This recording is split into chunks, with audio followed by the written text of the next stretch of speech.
Hi guys, ഈ നോമ്പുകാലം നമുക്ക് പരീക്ഷക്കാലം കൂടിയാണ്. High school, higher secondary, NEET repeaters എല്ലാവരും പരീക്ഷകൾ എഴുതിക്കൊണ്ടിരിക്കുകയാണ്. നോമ്പെടുക്കാതെ പരീക്ഷയ്ക്ക് പഠിക്കണം, അത് നിങ്ങളുടെ ഇഷ്ടം. പക്ഷെ ഞാൻ എൻ്റെ എൻട്രൻസ് കോച്ചിങ് സമയത്തും MBBS പഠിക്കുന്ന സമയത്തുമെല്ലാം ഒരുപാട് പരീക്ഷകളിലൂടെ നോമ്പുകാലത്ത് കടന്നുപോയിട്ടുണ്ട്. ഒരു നോമ്പ് ഒഴിവാക്കാതെ തന്നെ നല്ല രീതിയിൽ പഠിക്കാനും അത്യാവശ്യം നല്ല സ്കോർ തന്നെ വാങ്ങാനും എനിക്ക് പറ്റിയിട്ടുണ്ട്. നോമ്പുകാലം എന്ന് പറയുന്നത് കേവലം 30 ദിവസം പട്ടിണി കിടക്കുന്ന ഒരു മാസം മാത്രമല്ല. അത് നമ്മളെ ശാരീരികമായിട്ടും മാനസികമായിട്ടൊക്കെ സഹനവും ക്ഷമയും ഡിസിപ്ലിനും ഒക്കെ പഠിപ്പിക്കുന്ന, നമ്മുടെ ഒരുപാട് മോശം ശീലങ്ങൾ മാറ്റിയെടുക്കാനും നല്ല ശീലങ്ങൾ തുടങ്ങാനും ഒക്കെ നമ്മളെ സഹായിക്കുന്ന ഒരു സമയം കൂടിയാണ്.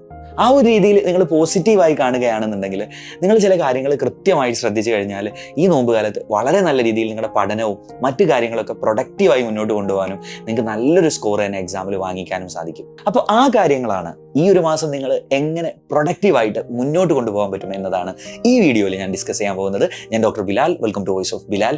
വീഡിയോ നിങ്ങൾ മുഴുവനായിട്ട് കാണുക, അഭിപ്രായങ്ങൾ കമൻറ്റ് ചെയ്യുക, ഇഷ്ടപ്പെട്ടാൽ ചാനൽ സബ്സ്ക്രൈബ് ചെയ്യുക, നിങ്ങളുടെ ഫ്രണ്ട്സിനൊക്കെ വീഡിയോ ഷെയർ ചെയ്ത് കൊടുക്കുക. നോമ്പുകാലത്തെ പഠനത്തെ പറ്റി പല ആളുകളും പറയുന്നൊരു കാര്യം, പകല് ക്ഷീണം കൊണ്ട് പഠിക്കാൻ പറ്റുന്നില്ല, രാത്രി തിന്ന് വയറ് നിറഞ്ഞിട്ട് പഠിക്കാൻ പറ്റുന്നില്ല എന്നുള്ളതാണ്. ശരിയാണ്, പകല് പഠിക്കുന്ന മിക്കവാറും ആളുകൾ നേരിടുന്നൊരു പ്രശ്നം പെട്ടെന്ന് ടയേർഡായി പോകും. അല്ലെങ്കിൽ ചില ആൾക്കാർക്കൊക്കെ ഭയങ്കര തലവേദന വരാനൊക്കെ സാധ്യതയുണ്ട്.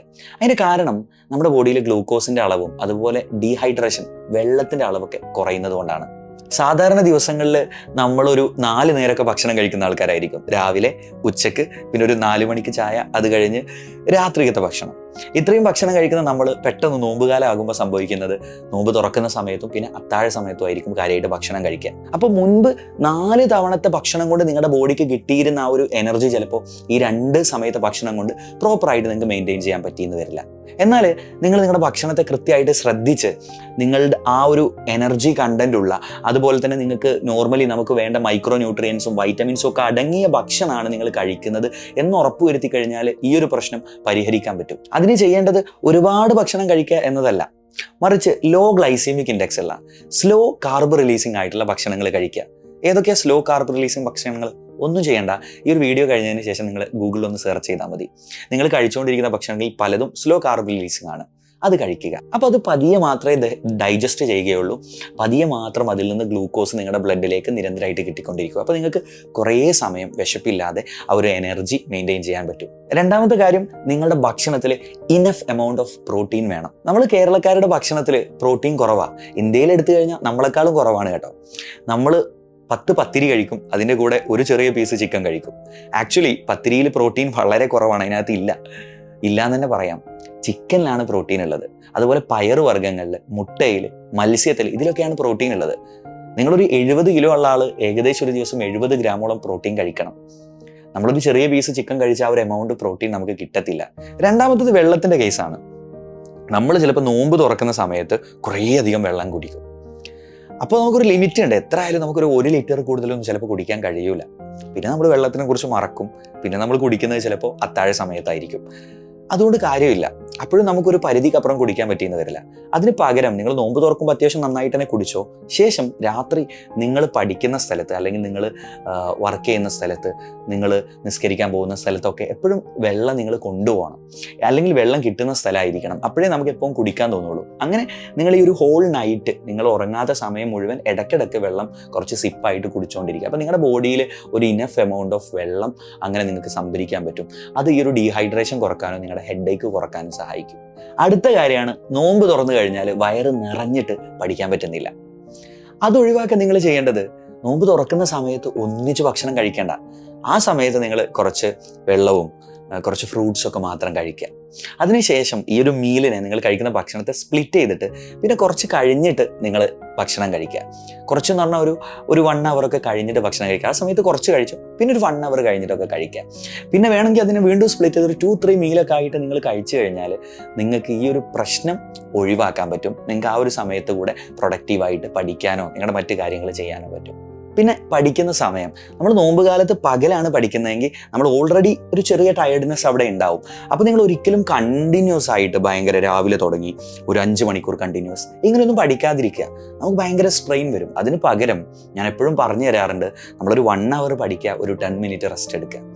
ആ 10 minutes റെസ്റ്റ് എടുക്കുന്ന സമയത്ത് തന്നെ നിങ്ങൾ ജസ്റ്റ് പഠിക്കുന്ന സ്ഥലത്തു നിന്ന് എഴുന്നേൽക്കുക. എന്നിട്ട് എഴുന്നേറ്റിട്ട് ഒന്ന് ജസ്റ്റ് പുറത്തൊക്കെ നടന്ന് നമ്മൾ പുസ്തകത്തിലേക്ക് 1 hour നോക്കിയിരിക്കുകയാണ്. അപ്പോൾ നമ്മുടെ കണ്ണിനൊരു റിലാക്സേഷൻ കിട്ടണം. അപ്പോൾ നിങ്ങളൊന്ന് പുറത്ത് നടന്ന് കുറച്ചൊക്കെ ദൂരെ കാഴ്ചകളൊക്കെ ഒന്ന് നോക്കി, ദൂരെയുള്ള വ്യൂ ഒക്കെ നോക്കുമ്പോൾ നമ്മുടെ കണ്ണിൻ്റെ ആ ഒരു ലെൻസും അവിടുത്തെ മസിൽസിനൊക്കെ എന്ത് വരികയാണ്, ഒരു ആയാസം വരികയാണ്. അപ്പോൾ നിങ്ങളുടെ കണ്ണിൻ്റെ പ്രശ്നങ്ങളൊക്കെ കുറേ മാറിക്കിട്ടാനും കണ്ണിൻ്റെ സ്ട്രെയിൻ കുറയാൻ കൂടി അത് സഹായിക്കും. അപ്പോൾ ഒന്ന് നിങ്ങളുടെ ആ ഒരു പഠനത്തിൻ്റെ സ്ട്രെയിൻ കുറേ കുറഞ്ഞു കിട്ടും, പിന്നെ കണ്ണിന് ഒരു സുഖം കിട്ടും. അപ്പോൾ ഇത് ചെയ്യാം. കണ്ടിന്യൂസ് പഠിക്കാതെ ഇടവേളകളെടുത്ത് പഠിക്കുക. അതുപോലെ നിങ്ങളൊരു വൈകുന്നേരം ആകുമ്പോഴത്തേക്ക് ഒരു ഏറ്റവും ബെസ്റ്റ്, നിങ്ങൾ പകൽ പഠിക്കുന്ന ആൾക്കാരാണെങ്കിൽ ഏർലി മോർണിംഗ് സ്റ്റാർട്ട് ചെയ്തിട്ട്, അതായത് നിങ്ങൾ ഉറങ്ങി എഴുന്നേറ്റ് അത്താഴമൊക്കെ കഴിച്ച ശേഷം നിങ്ങൾ നിസ്കാരവും കാര്യങ്ങളൊക്കെ കഴിഞ്ഞാൽ പഠനം സ്റ്റാർട്ട് ചെയ്യുക.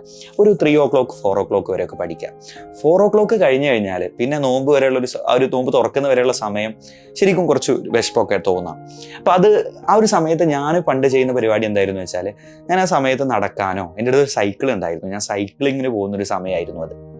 MBBS പഠിക്കുന്ന കാലത്ത്, എൻട്രൻസ് കോച്ചിങ് കാലത്ത് ശരിക്കും പറഞ്ഞാൽ ആ സമയം ഇരുന്ന് പഠിച്ചിട്ടുണ്ട് കേട്ടോ. ലുക്ക്, നമുക്ക് എത്ര വിശന്നാലും നമ്മുടെ സ്വപ്നം ഭയങ്കര വലുതാണെങ്കിൽ, നമുക്ക് ഭയങ്കര വലിയ ലക്ഷ്യമാണെന്നുണ്ടെങ്കിൽ നമുക്ക് പഠിക്കാൻ പറ്റും. എത്ര സമയം ഇരുന്നിട്ട് നമ്മൾ പഠിക്കും, എങ്ങനെയും പഠിക്കും. അപ്പോൾ എൻ്റെ എൻട്രൻസ് കോച്ചിങ് കാലത്ത് ആക്ച്വലി ഞാൻ നോമ്പ് തുറക്കുന്ന ആ ഒരു പോയിന്റ് വരെ ഐ വാസ് സ്റ്റഡിങ് റിയലി.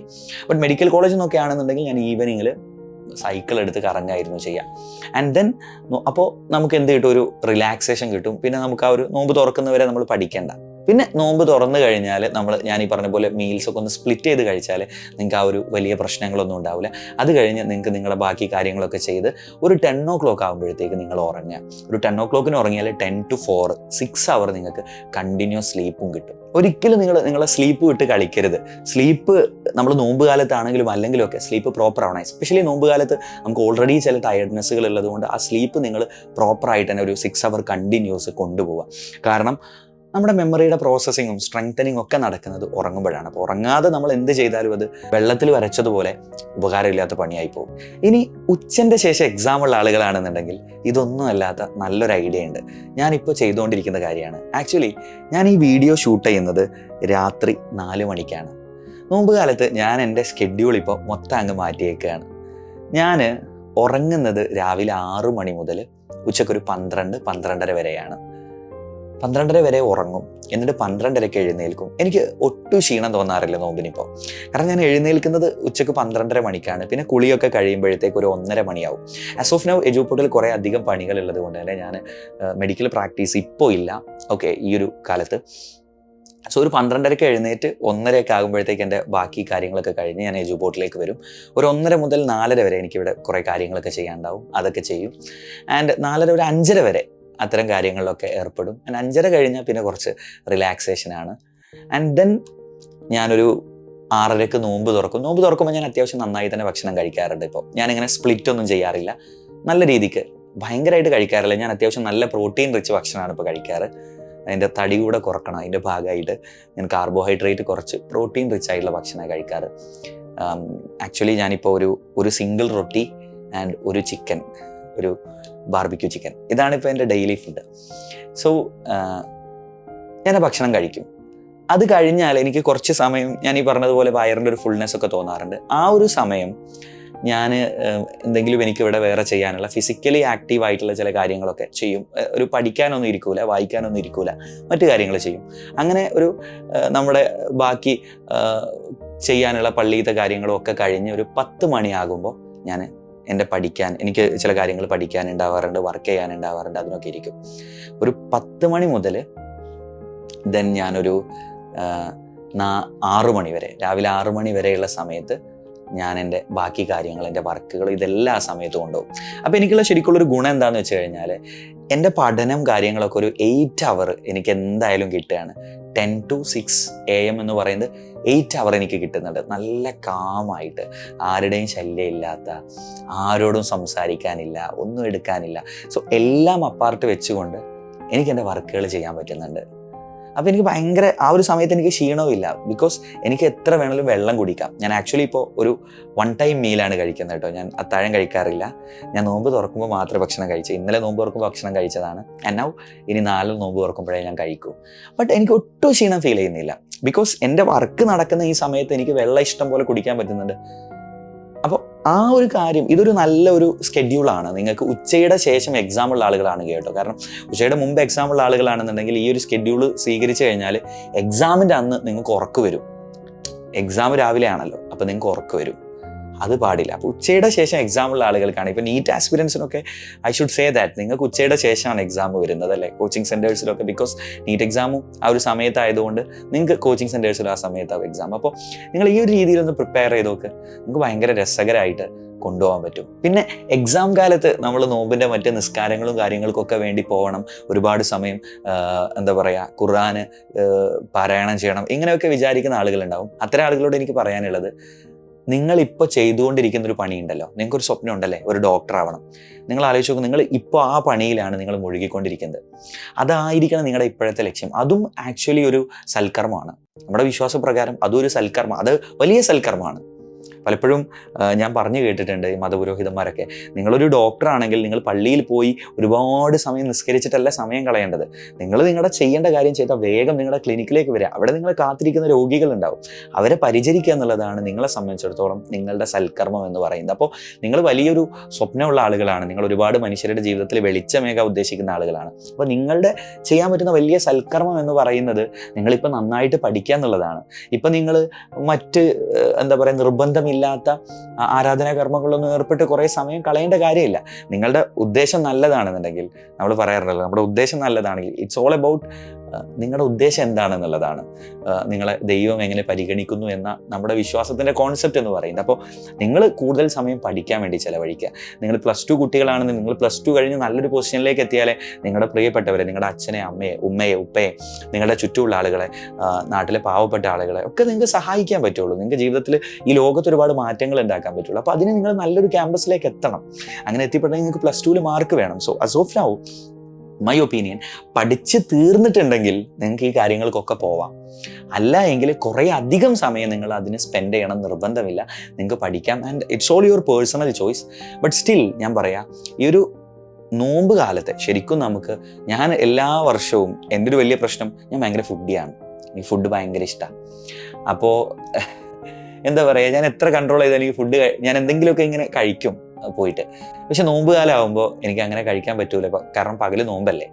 അപ്പോൾ ഞാൻ എന്ത് ചെയ്യും, എൻ്റെ ഫുഡ് കൺട്രോൾ എല്ലാ വർഷവും ഞാൻ ചെയ്യുന്ന സമയം നോമ്പ് കാലമാണ്. കഴിഞ്ഞ വർഷം നോമ്പ് കാലത്താണ് ഞാൻ തടി കുറച്ചത്. ആൻഡ് ദിസ് ഇയർ ഡെഫിനറ്റ്ലി നിങ്ങൾ ഇന്ന് തന്നെ കാണുന്ന ലുക്കിലായിരിക്കില്ല ഒരു 1 മന്ത് 1.5 മന്ത് കഴിഞ്ഞാൽ കാണുന്നത്. കഴിഞ്ഞ നോമ്പ് തുടങ്ങിയ അന്ന് മുതൽ ഞാൻ വളരെ സ്ട്രിക്റ്റ് ആയിട്ട് ഒരു പ്രോട്ടോകോൾ പിന്തുടരുന്നുണ്ട്. അപ്പോൾ അതുപോലെ സിഗരറ്റ് വലിക്കുന്ന ആളുകൾ സിഗരറ്റ് നിർത്തുന്നത്, എല്ലാത്തരം നമുക്ക് നോമ്പെന്ന് പറയുന്ന ഒരു കാലം ആക്ച്വലി നമ്മൾ എല്ലാ രീതിയിലും റിജുവനേറ്റ് ചെയ്യുന്ന, നമ്മളെ ഫിസിക്കലി മെൻ്റലി ഒക്കെ കുറച്ചുകൂടെ ഹെൽത്തി ആക്കി എടുക്കുന്ന ഒരു കാലമാണ്. അപ്പോൾ ആ സമയത്ത് നിങ്ങളുടെ പ്രാർത്ഥനകളും നിങ്ങളുടെ മറ്റു കാര്യങ്ങളും നിങ്ങളുടെ ഈ നോമ്പിൻ്റെ സമയത്തുള്ള ആ ഒരു ഫീലൊക്കെ നിങ്ങൾക്ക് ശരിക്കും നിങ്ങളെ മെൻ്റലി കുറച്ചുകൂടെ ഹെൽത്തി ആക്കുന്ന കാര്യം തന്നെയാണ്. നിങ്ങൾക്ക് മെൻ്റലി കുറച്ച് എനർജി തരുന്ന ഒരു സമയം തന്നെയാണ് നോമ്പ്. അതിന് നിങ്ങൾ ആ രീതിയിൽ തന്നെ ഉപയോഗപ്പെടുത്തുക. അപ്പോൾ എല്ലാവരും ഞാൻ ഈ പറഞ്ഞ രീതിയിൽ കൃത്യമായിട്ട് പഠിക്കുക. നിങ്ങൾക്കൊക്കെ നിങ്ങൾ എഴുതുന്ന പരീക്ഷകളിൽ നല്ല മാർക്ക് കിട്ടട്ടെ. അപ്പോൾ നിങ്ങൾക്ക് വീഡിയോ ഇഷ്ടപ്പെട്ടാലും ഇല്ലെങ്കിലും നിങ്ങളുടെ അഭിപ്രായം കമൻറ്റ് ചെയ്യുക, നിങ്ങൾ ചാനൽ സബ്സ്ക്രൈബ് ചെയ്യുക, ഫ്രണ്ട്സിനൊക്കെ ഷെയർ ചെയ്ത് കൊടുക്കുക. മറ്റൊരു വീഡിയോ ആയിട്ട് കാണാം. അതുവരെ ബൈ.